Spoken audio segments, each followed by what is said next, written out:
Part 3 na po tayo sa ating isang nire-recap na nag-training ng 1,000 na taon at nagbalik para maghigante. Sa panimula ng ating kwento, pinutol ng ating bidang si Davy ang kanyang mataas na buhok. Pagkatapos niyang putulin ang kanyang buhok, napapasabi ito sa kanyang sarili na 2 linggo na pala simula nung nagising ang kanyang banal na kapangyarihan habang nag-iihersisyo. Pagkatapos ng ating bida, gumawa ito ng perpektong pagbaba sa sahig. Tumayo na ang ating bida at napaisip ito ng patuloy pala niyang nililibang ang kanyang sarili sa mga nakalipas na oras. Tinignan ng ating bidang si Davy ang kanyang kamay at nagpapasalamat ito sa pag-allow na training sa kanyang mana control dahil napabilis nito ang kanyang paggaling. Bagaman nagawa niyang mapanumbalik ang malaking dami ng lakas sa pamamagitan ng patuloy na paggamit ng healing magic kasama ng kaalaman niya galing sa isang necromancer na nag-aaral sa katawan ng tao. At ang kaalaman sa medikal na tinuro sa kanya ni Sister Haya at hindi na nahihirapan ang ating bida sa kanyang pagpagaling sa kanyang sarili. Pinatunog ng ating bida ang kanya mga daliri at nagsalita ng clean. Biglang lumipad ang ating bida at may lumabas na mga tubig at pinalibutan siya nito habang nililinis. Pagkatapos malinis ng ating bida, agad naman itong bumaba. At namangha ito sa mahikang ginamit niya dahil ito ay napakahusay na gamitin at nagawang linisin ang kanyang buong katawan. May bigla namang tumawag sa ating bida galing sa labas ng kanyang silid. At ito ay ang kanyang katulong na si Amy, nagdala sa kanya ng pagkain. Pumasok na si Amy sa loob ng silid ng ating bida at agad binuksan ang dala nitong pagkain na parang lugaw. Sa pagkakita ng ating bida sa pagkain, nag-iba naman agad ang ekspresyon sa kanyang muka na parang hindi niya nagustuhan ang pagkain dahil masyadong malayo ito sa kanyang inaasahan. Napasabi ang ating bida sa kanyang sarili na dahil siya ay pasyente, tinuturing siya nitong parang matanda at sinabihan niya si Amy na ang pagkain ngayon ay hindi kaaya-aya. Sumagot naman si Amy rito na wala siyang magagawa dahil yun ang pinag-uutos at himingi siya ng tawad sa ating bida. Sinimulan na ng ating bida ang kanyang pagkain at sinabihan niya si Amy na kunan siya nito ng 5 pang plato ng pagkain na agad naman na ikinabigla ni Amy. Agad naman na naubos ng ating bida ang kanyang kinakain. At napangiting sabi niya kay Amy na hindi pala 5 kundi 10 plato ang kanyang ipapadagdag at ikanagulat na naman ito ni Amy. Sinabi niya kay Amy na huwag itong mag-alala dahil pipilitin niyang makain lahat ng yun at makikita sa mukha ni Amy na ito ay nag-aalinlangan. Sa pakiramdam ng ating bida na kahit ang kanyang tiyan ay parang sasabog na dahil ito sa magic restore, ang kanyang pag-digest ay naging triple.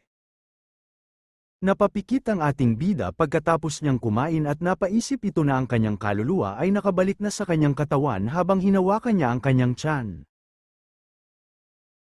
At sa paghawak niya rito, may kakaiba siyang napansin. Tumaliko at napakapit ang ating bida sa kanyang tungkod at makikita natin sa kanyang muka na ito ay parang susuka na at pinagtataka naman ito ni Amy. Ang problema pala ay masyadong mabilis ang kanyang pag-digest sa kanyang mga kinakain. Palit ng eksena, nagsuot ang ating bida ng salamin. May binasa ang ating bida at namangha ito sa dahil may bagay siyang hindi niya inaasahan at natapos siya sa pangangalap ng hindi inaasahang katotohanan. Napabuntong hininga na lang ang ating bida at humanggi naman ng patawad si Amy rito. Habang nakayuko si Amy, sinabihan naman siya ng ating bida na ayos lang yun at wala siyang nagawa na mali.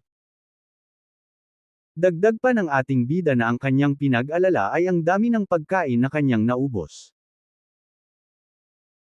Sabi ng ating bida sa kanyang isip na kahit na medyo halata kung saan nagmula ang isyu at tinanong niya si Amy na ilan ang mga katulong at butler sa loob ng palasyo sa kasalukuyan. Nag-aalinlangan naman sumagot si Amy at sanabi ng ating bida na wag mong sabihin sa ikaw lang mag-isa. Sumigaw naman si May na nakagawa siya hindi pagsagot sa ating bida kaya humingi siya ng tawad na pabuntong hininga ang ating bida na yun lang.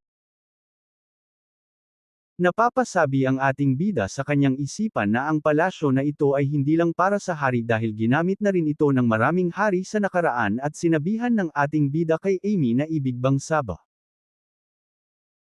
Inito na siya lang ang namamahala sa buong palasyo dagdag ng ating bida na gayunpaman isang maid lang ang hawak ng palasyo. Naalala ng ating bida na medyo ang tanawin upang bumalik sa mga araw na hindi pa niya inaalala ang hindi makakain at sinabi ng ating bidang si Davy kay Amy na ilan ang tinatansyang kabuoang asset ng palasyo. Malungkot naman na sumagot si Amy na nasa 6,000 na ginto at sa napaisip ang ating bida na ang kanyang income nasa 10 na ginto lang at tahimik lamang si Amy rito. Tinanong ulit ng ating bida si Amy na ilan ang kanilang nakita ngayong buwan dagdag pa ng ating bida na kung kaya nilang magtrabaho sa paligid ang budget na iyon hindi na magiging problema sa kanila.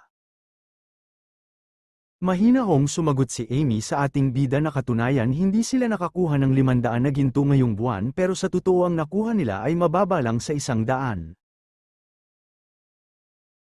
Habang nakinig ang ating bida kay Amy napapaisip ito na sila ba ay kinikilan. Tinanong naman ng ating bida si Amy na paano naman ang tungkol sa kanyang sahod at humingi naman ng tawad si Amy.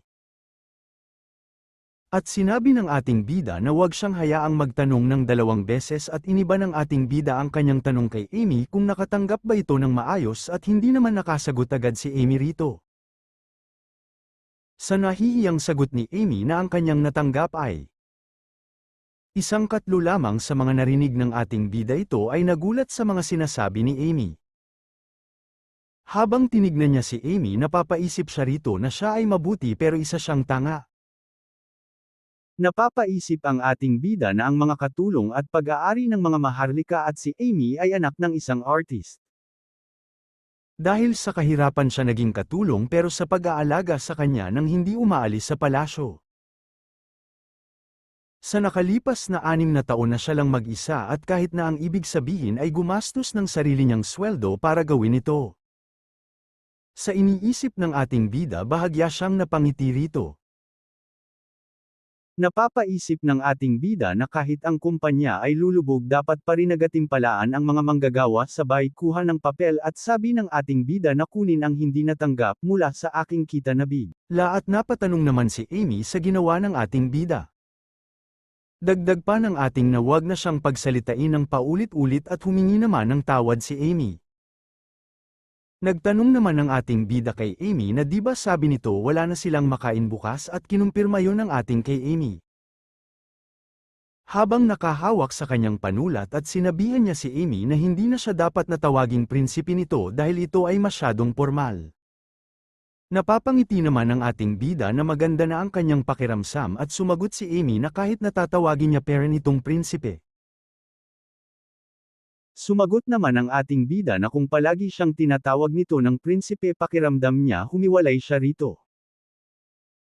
Nagulat naman si Amy rito at bahagyang namula at napaisip ang ating bida na malaman niya na merong kahit isang tao ang nag-aalaga sa kanyang tabi sa lahat ng oras.